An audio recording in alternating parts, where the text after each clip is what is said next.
Desde el momento de nacer contamos con dos esencias fundamentales en nosotros, el tonal y el nahual, de acuerdo a la cultura tolteca, y que con el paso del tiempo encuentran su definición, o simplemente uno reina sobre el otro y nos define como ser humano. El tonal es el organizador del mundo, el responsable de ordenar el caos y de crear el sentido que permite la comunicación. Es todo aquello de lo que podemos hablar, el constructor de todo lo que conocemos y hacemos como hombres. Digamos que el tonal es una herramienta perceptiva, es el encargado de establecer coordenadas espacio-temporales, cortes que son como fotografías, modulaciones, actualizaciones. Estos son los efectos del tonal, aquello que genera el sentido y los significados. El tonal es la persona social, somos nosotros mismos. El tonal es quien inventó la propia noción del yo para poder hablar de sí. Todo cae bajo su dominio, puesto que él está hecho de sus propios hechos y se obliga a sí mismo a seguir sus propios juicios, asumiendo los papeles de creador y criatura. El tonal construye el mundo solo en un sentido figurado. No puede crear ni cambiar nada y sin embargo construye el mundo porque su función es juzgar y evaluar y atestiguar. El tonal construye el mundo porque atestigua y evalúa el mundo de acuerdo con las reglas del tonal. De una manera extraña, el tonal es un creador que no crea nada, es decir, el tonal inventa las reglas por medio de las cuales capta el mundo. Así que, en un sentido figurado, el tonal construye el mundo. El tonal, al igual que el nahual, solo es perceptible en sus efectos, lo que imposibilita su definición, como ocurre con el concepto de realidad o de mundo que poseemos. El mundo tal como lo conocemos es un producto del tonal, y quizás lo interesante sea entender el modo de comprensión antes que comprender el mundo en sí. Comprender, o sea, juzgar, evaluar, atestiguar el mundo, es tarea del tonal. El tonal, atestiguando, evaluando y juzgando, determina formas. Nos determina como formas, lo que podemos comprender como el proceso de diferenciación, el establecimiento de separaciones, la significación de las distancias. El tonal es una isla, un espacio delimitado por la inmensidad del océano, y es también el protector y guardián de esa isla. Astuto y celoso protege nuestro propio ser, la posibilidad de encontrarnos en determinada forma, en este también determinado mundo. El tonal protege nuestra vida, es su posibilidad, empieza en el nacimiento y acaba con la muerte. Nuestras vidas son producto de la acción de tonales individuales, modos de ser determinados por la percepción, invención del tiempo o modos de estar determinados por la percepción, actualización del espacio.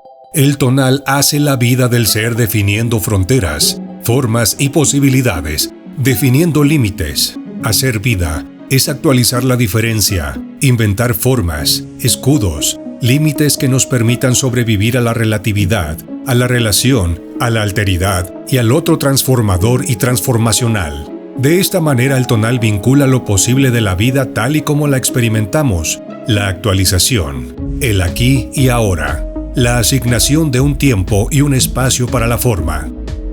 El tonal se manifiesta en diferentes tonales colectivos o tonales de los tiempos. Compartimos tonales en la medida en que nos involucramos en formas temporales específicas, el modo de conocimiento del tonal de nuestro tiempo, o el modo de inventar y experimentar límites que nos caracteriza por lo menos a los llamados occidentales. Es el modo de la dialéctica, un juego tautológico que le permite experimentar, explicar y entenderse a sí mismo. El modo del espejo. Este es el tipo de juego de nuestro tonal colectivo para inventar las reglas por medio de las cuales capta el mundo. El tonal juega consigo mismo, emparejando sus creaciones, inventando relaciones y denominando las oposiciones, y el diálogo interno es el modo en el que cada uno de los tonales individuales renovamos constantemente nuestro compromiso a jugar este juego según las mismas reglas. La atención del tonal tiene que colocarse en sus creaciones. De hecho, esa atención es la que por principio de cuentas crea el orden del mundo. El tonal debe prestar atención a los elementos de su mundo con el fin de mantenerlo y debe, sobre todo, sostener la visión del mundo como diálogo interno. A través de la razón y del habla, que son centros de percepción o modos de atestiguar el tonal, pensamos, nombramos, encarnamos y expresamos con nuestros gestos habituales los intervalos. Y son estos intervalos, estas diferenciaciones, estas significaciones, el modo en que la razón y el habla se experimentan también a sí mismas. La razón piensa el habla, que habla de la razón que puede de este modo aislarse en el interior de la representación, del pliegue. Nuestro tonal colectivo establece intervalos y levanta límites y fronteras imaginarios a los cuales aferrarse con la fuerza de la fe y la creencia. Queda así resguardado de las posibles, constantes y múltiples relaciones con los otros. Pues un tonal que no se relaciona demasiado es un tonal que no se transforma y por tanto que dura. Nuestra palabra, el movimiento de nuestro pensamiento, es el diálogo interno con el que mantenemos la descripción del mundo que todos nosotros, hombres comunes, compartimos. A cada momento interpretamos lo que vemos, oímos, sentimos o percibimos a través del diálogo que establecemos con nosotros mismos.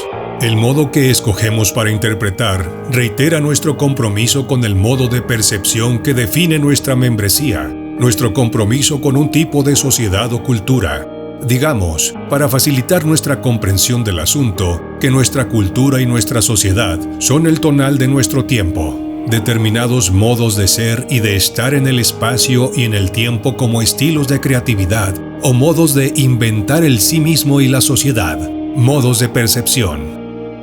El tonal debe convencerse con razones, el nahual con acciones, hasta que cada uno apuntale al otro. Como se ha mencionado, el tonal gobierna, pero así y todo es muy vulnerable. El nahual, en cambio, nunca o casi nunca actúa, pero cuando lo hace, aterra al tonal.